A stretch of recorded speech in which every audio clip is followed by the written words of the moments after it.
I still am pretty much reserved, and I wouldn't go into the limelight unless I'm pushed there. So I won't go there by Oh, choice. I want to ask the guys to take off their lights. Let's go further back. This barefoot boy who was results at school was averaging. Yeah. Right. Let's go back to this introvert, barefoot guy. Let's go back to that time. Tell us about that time. Because we need to understand uh, where you came from. Yeah, we produce what we eat, and I talk about having the kitchen garden, having a range of livestocks in the yard, catching fishes in the river and the ocean, and so on. And so there was always food to eat, but money was hard to come by. And therefore, things like clothing, I mean, we have roof over our heads and so on, but clothing and celebrating birthdays. I know we do celebrate Christmas, everybody is out there. By cooking a whole lot and exchanges and that kind of stuff. But we used to make things for gifts and so on. Going to school barefoot was many, many years after I recognized that. It wasn't an issue then because everybody else used to do the same thing. Against this, what we say, idyllic, rustic countryside, you talk about having a sense of hopelessness. Yeah. Explain that.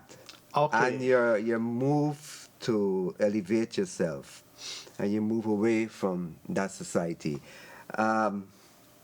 Stepping out of the herd. Yeah. That is one meaning. Yes. You step out It of is the the herd. meaning. Throughout, even Right. in policing, I did things differently. But coming back there, the books at that time that we were reading were all on foreign, written by foreign authors and foreign contexts and situations Yeah. in foreign countries and so on. The school books were about English stories. Yeah, the novels, my father, whether it's Western, whether it's business in America, Yes, and that yes. kind of thing. So there were guys like Louis L'Amour, Harold Oh, yeah. Robbins, and whatever, anyway. So for me, yes, those things exist. There's life out above, outside or beyond the horizon. But the horizon was just here because the news was controlled. We had a radio that worked with batteries. So we play it to get the news, to get that announcement, and a few Indian programs. There were just about 2 or 3 Indian programs that comes on the radio. And that's it. But news and that announcement. Yeah. Then exposure, what's happening in the community, the high flyers were school teachers and that kind of stuff. You're not seeing anything else that you can become. So the horizon was there. I look at the school teachers and the scope for improvement in terms of elevating yourself, and that wasn't there. Mm-hmm. And so I am beginning to feel that I need something. I don't know what it is. And 10 years from now, if I don't know that this is what I will be, what I am now, and that's the hopelessness. Yeah. Because I am having something that I don't want.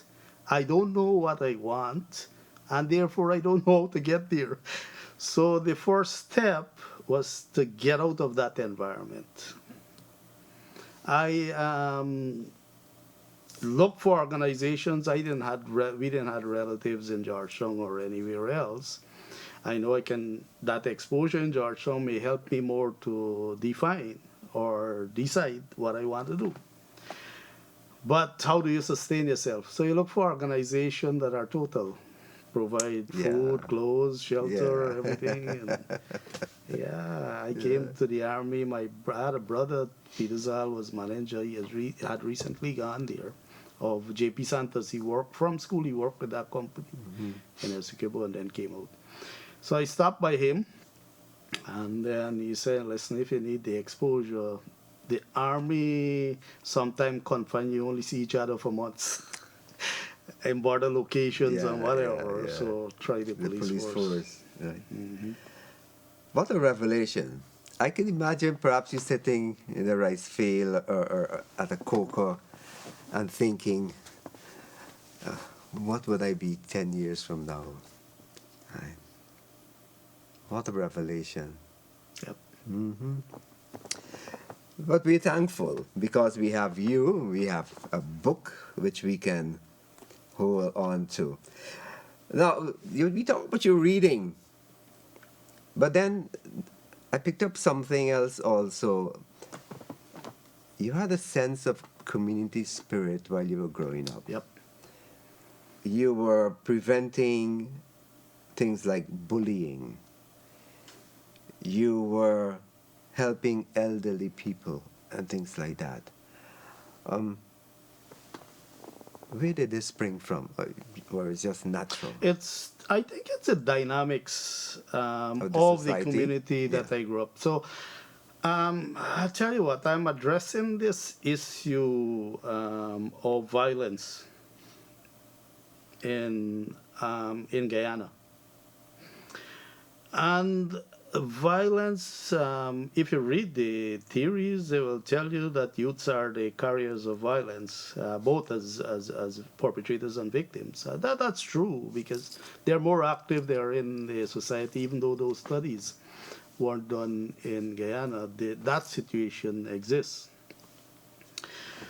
Now, there are prevention of violence. The focus is two. They have primary prevention, secondary prevention. Primary prevention is going there before it starts.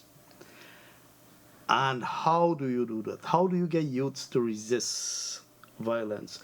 The studies are clearly showing that parenthood and community figures plays a really, really big role.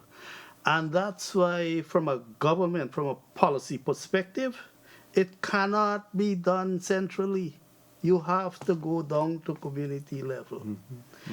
And so I believe that it has to do with socialization, learning what is right and wrong.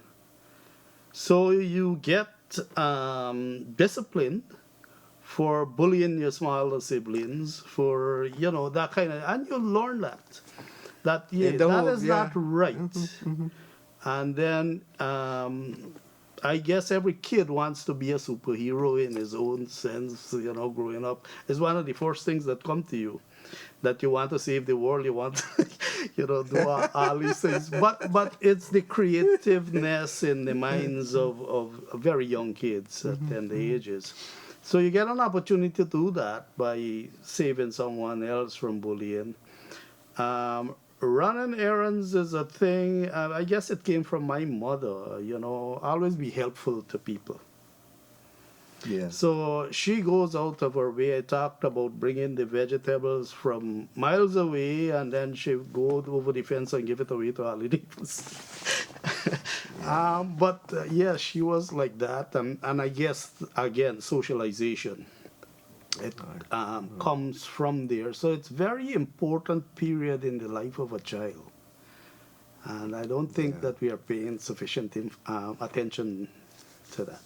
I have a note here about mother influences in your life. Hmm. All right. Mother is the very first note I have here. All right. What are the influence? Well, talk about her, and then what are the influences in your life as you were growing up? Community first, yes. The home. So it's parenting. I did write about my father losing self-focus and became an alcoholic due to an incident that he feel that some sense of injustice, a big sense of injustice. And the strength of my mother keeping us together, getting the help of siblings to really bring us up and bring us through. And that is something that is still with me, and the things that she would say to us while we were coming up. But the neighborhood was pretty protective of the children, of values, they enforce those values. Oh, well, of course. and so, and so it was strongly bonded community. Yeah, People yeah, lived there like relatives, regardless of race, ethnic background, rebate, religion, or yeah. race. You can get a And whipping from anyone oh if you, yeah, if yes, you're out of line. yes. Yeah. And when you go home and complain, you get another one. But those things really, really impacted me growing up, and I get help throughout my life. I'm Hmm. actually doing a whole lot of that right now. Yeah. I Yeah. saw one kid from my community being one of the top students at CSEC. Yeah.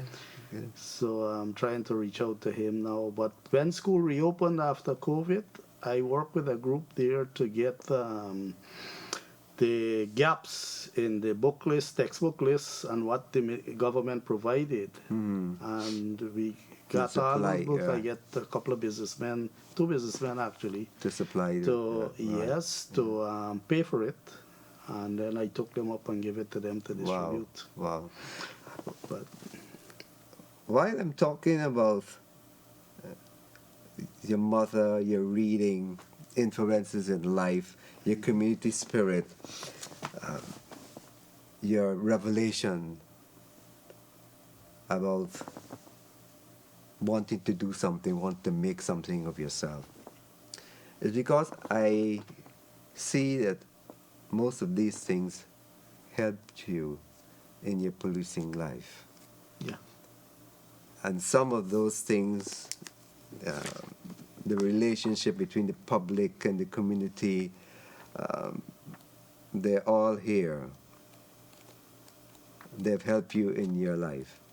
So you came out of something worth mentioning, balancing family and policing. Important. Because you're not at home all the time. You're not ever at home, perhaps. Well, there are demands on both sides, and striking a balance has been a challenge throughout my career.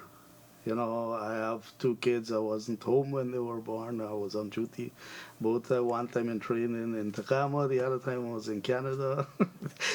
uh, and I missed several significant occasions during their school ages, like school occasions and so on.